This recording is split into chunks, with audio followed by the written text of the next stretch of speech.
It started with a glance, quick, forbidden, and impossible to ignore. I wasn't supposed to feel this way. Not about him. But as I stood in his apartment that summer, watching Uncle Donald move so effortlessly, so confidently, I felt it. That pull. That ache. He was older, but it didn't matter. The sharpness in his jawline, the strength in his arms, and the way his eyes lingered on me longer than they should have. It all stirred something inside me I couldn't explain. "Make yourself comfortable," he said, handing me a drink. I nodded, trying to steady my shaking hands as he disappeared into his room. But I couldn't stay still. I followed. Not intentionally, at least that's what I told myself, but when I reached the half-closed door and saw him standing there, shirtless, my breath caught. His muscles flexed as he pulled off his clothes, and I should have turned away. I didn't. Instead, I watched. My heart pounded. My skin flushed. And then he turned. Our eyes locked, and for a moment, I thought he'd tell me to leave, to get out. But he didn't. He smirked. And that's when I knew this was dangerous. And I wasn't ready to stop. I stumbled back from the door, my breath shaky, but it was too late. He saw me. Uncle Donald's smirk lingered as he stepped closer, still shirtless, his bare chest catching the soft light from the hallway. "You okay?" he asked, his voice low and smooth. I nodded too quickly, clutching my drink like a lifeline. "Yeah, just looking for the bathroom." He leaned against the doorframe, his arms crossing over his chest, muscles flexing. "You sure about that?" I swallowed hard, my pulse racing. "Of course. Why wouldn't I be?" His eyes didn't leave mine. "Because you're still staring." I opened my mouth to argue, but no words came out. He stepped closer. Too close. Bold scene begins. I could smell his cologne, clean and sharp, and feel the heat of his body radiating toward me. "You don't have to be nervous around me," he said, his voice dipping lower. "I'm not nervous." My words trembled, betraying me. He smirked again, reaching out to brush a stray strand of hair from my face. "Then why are you shaking?" I froze as his fingers lingered, trailing down my cheek and along my jawline. My skin burned under his touch, and I hated how much I wanted more. "You're beautiful," he whispered, his lips so close I could feel his breath. Before I could stop myself, I leaned in, just slightly, just enough to let him know I didn't want him to stop. And he didn't. His mouth brushed against mine, soft at first, then deeper, hungrier. His hands slid down my arms, pulling me closer until my body pressed against his. I gasped as his fingers found my waist, gripping tight and making me forget every single reason why this was wrong. Bold scene ends. When he finally pulled back, his eyes were dark and unreadable. "We shouldn't," I whispered, but I didn't move away. "No," he agreed, his thumb tracing my bottom lip. "But that doesn't mean we'll stop." I couldn't sleep that night. Every time I closed my eyes, I felt his touch, the heat of his skin, the weight of his hands on my body. I replayed the kiss over and over until I couldn't tell if it was a memory or a dream. The air felt heavier the next morning. I tiptoed into the kitchen, hoping to avoid him, but there he was, shirtless again, leaning against the counter with a cup of coffee in hand. His eyes met mine the second I walked in, and that same smirk played at the corner of his mouth. "Morning," he said, his voice low and rough, like he hadn't slept either. I tried to keep my tone light. "Morning." But my heart was racing. He set his coffee down and stepped closer, his gaze locked on mine. "About last night," he started. I panicked. "It was a mistake," I blurted out. His expression didn't change. If anything, his smirk deepened. "A mistake?" He stepped closer, and suddenly the counter was at my back. "You sure about that?" I opened my mouth to say yes, to end this before it went too far, but then his hand brushed against my hip, and my body betrayed me. I didn't move. Bold scene begins. His fingers slid higher, teasing the edge of my shirt, and I shivered under his touch. "Tell me to stop," he whispered, his lips brushing against my ear. I couldn't. Instead, I tilted my head back, letting him press his mouth to my neck. His kisses were slow, deliberate, making my knees go weak.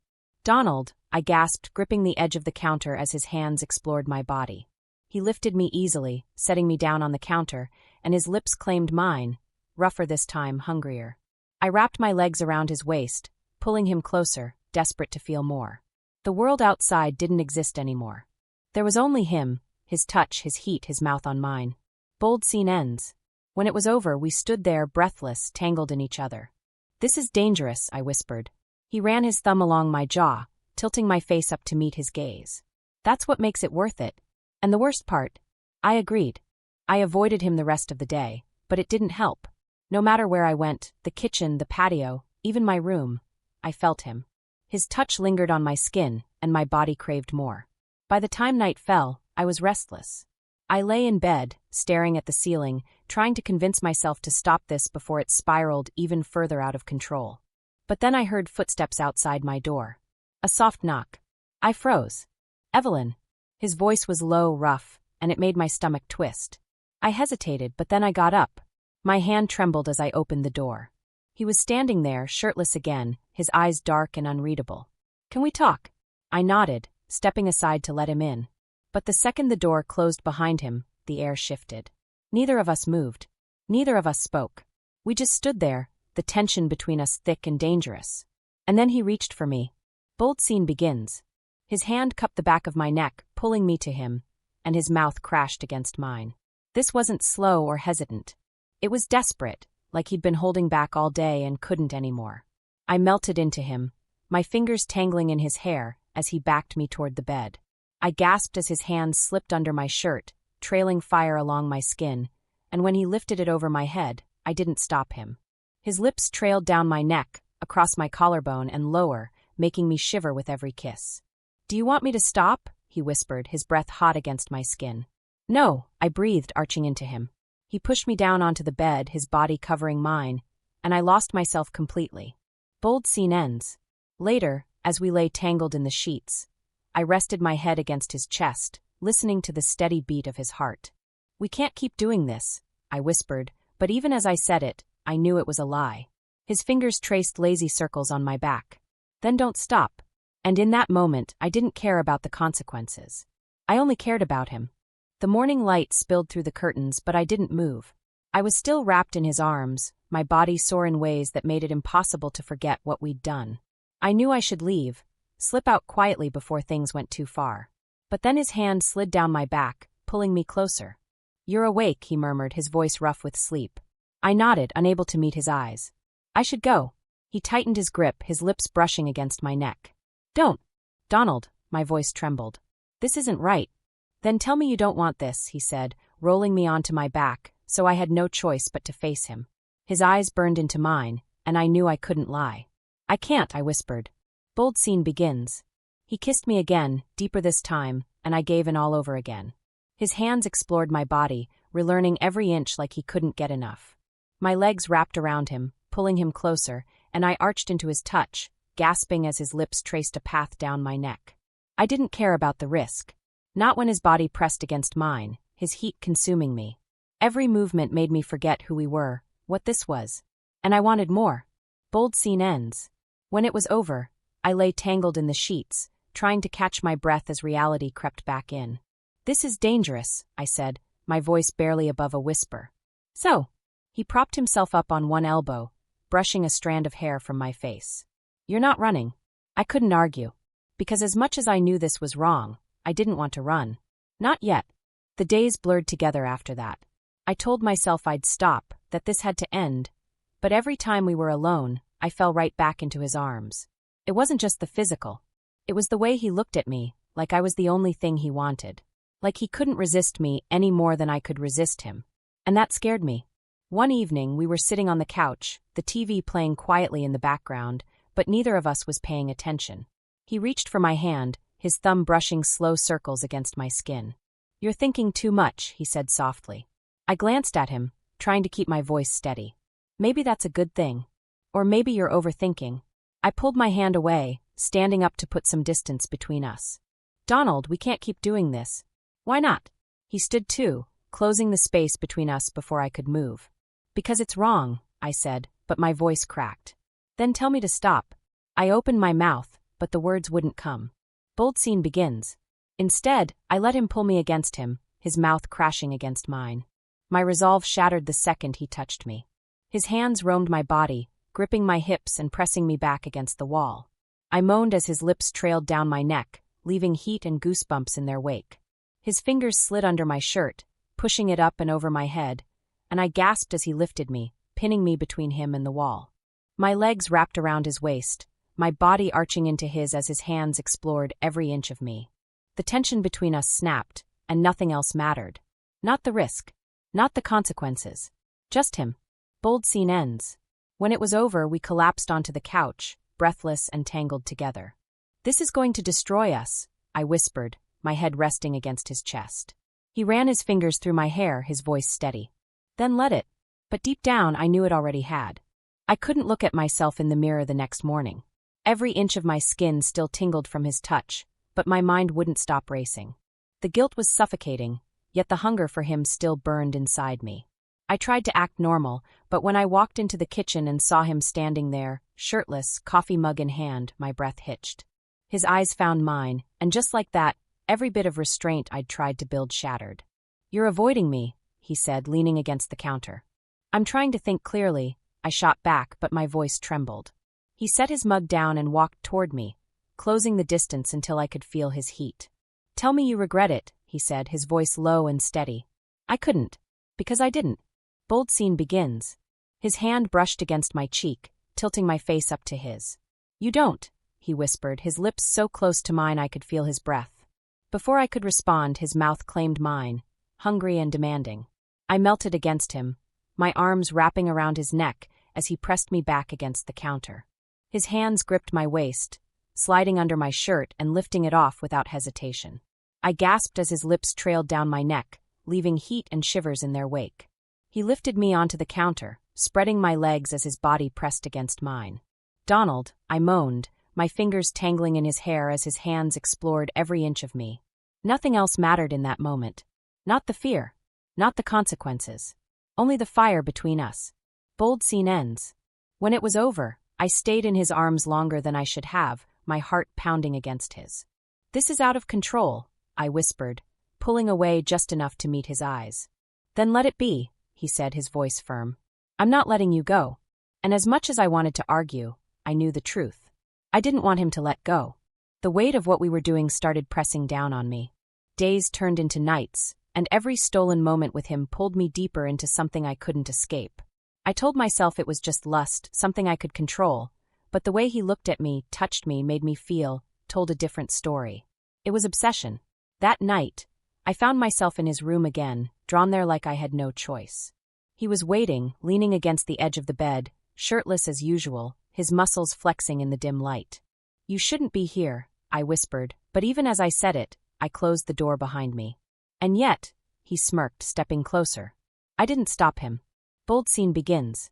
His hands were on me before I could think, hot, demanding, and impossible to resist. He backed me up against the wall, his lips crashing against mine, his fingers sliding under my shirt and pulling it off in one swift motion. I gasped as his mouth trailed down my neck, leaving a trail of heat and hunger that made my knees weak. "Tell me you don't want this," he murmured against my skin, his hands gripping my waist and pulling me closer. I couldn't. Instead, I pulled him to the bed, my body aching for more, and he didn't hesitate. His hands explored every inch of me, claiming me in ways that made me forget everything else. Bold scene continues. I arched into him, my breath catching as his lips trailed lower, leaving fire in their wake. He pinned me beneath him, his body pressing into mine, and I lost myself completely in the heat, the hunger, the need that drowned out every thought of guilt. His name fell from my lips in gasps and whispers as he pushed me further, harder, making me crave him in ways I couldn't explain. Nothing existed beyond that room, just us tangled together, desperate and unstoppable. Bold scene ends. When it was over, we lay there, breathless and spent, the room heavy with heat and silence. "This can't keep happening," I whispered, but even as I said it, I ran my fingers down his chest, unwilling to let go. He caught my hand, bringing it to his lips. "Then stop coming back to me." I couldn't, and we both knew it. I thought I could hide it, keep what we were doing buried beneath stolen moments and whispered confessions. But the cracks were starting to show. The way I flushed whenever he entered the room. The lingering glances. The accidental touches that felt anything but accidental. And then it happened. I was in the kitchen pouring coffee when he came up behind me. His hands slid around my waist, pulling me back against him, his breath warm against my neck. "Someone might see," I whispered, but I didn't pull away. "No one's here," he murmured, his lips brushing the edge of my ear. Bold scene begins. I melted into him as his hands explored my body, pushing me against the counter. "You drive me crazy," he said, his voice low and rough. I gasped as his fingers slid under my shirt, teasing my skin, leaving me breathless and aching for more. Donald, I moaned, my head falling back against his shoulder as his lips trailed down my neck.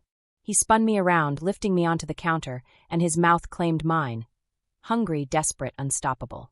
I clung to him, pulling him closer, my legs wrapping around his waist as he pressed into me. I didn't care that we were in the kitchen. I didn't care about the risks. All I cared about was him, and how he made me feel like nothing else in the world mattered.